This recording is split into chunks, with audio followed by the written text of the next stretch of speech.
धरा कांप उठी। जब अधर्म ने अपनी सीमा लांघ दी, आकाश रो पड़ा। जब इंसान ने इंसानियत को भुला दिया, हर मंदिर में सन्नाटा था और हर हृदय में बस अंधकार का साम्राज्य था। विश्व थरथरा उठा जब धर्म की ज्वाला बुझने लगी। देवलोक मौन था और पृथ्वी मां कराह उठी। हे नारायण, अब कौन संभालेगा सृष्टि को?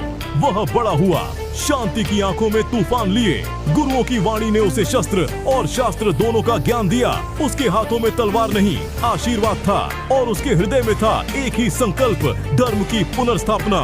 हिमालय की चोटियों पर वह समाधि में बैठा रहा वर्षों तक, और जब ब्रह्म की वाणी गूंजी, अब समय आ गया है, तब वह उठा, देवदत्त पर आरूढ़, नंदक तलवार हाथ में लिए। धरती पर अब अंधकार का राज्य था, पापी राजा, राक्षसी सेनाएं और अधर्म का हंसता हुआ चेहरा, कली। जब इंसान की आत्मा बिकने लगी सोने के बदले, जब सत्य को झूठ की जंजीरों में बांधा गया, तब वह लौटा, वह जिसने युगों पहले वादा किया था, मैं लौटूंगा हर बार जब अधर्म बढ़ेगा। शंखनाद हुआ, आकाश कांपा, धरती गूंजी, देवदत्त दौड़ा, वज्र की गति से नंदक चमकी, जैसे सूर्य का टुकड़ा धरती पर उतर आया हो।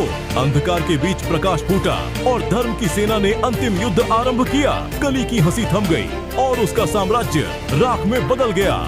जब सब राख हो गया, तब एक नया सवेरा उगा।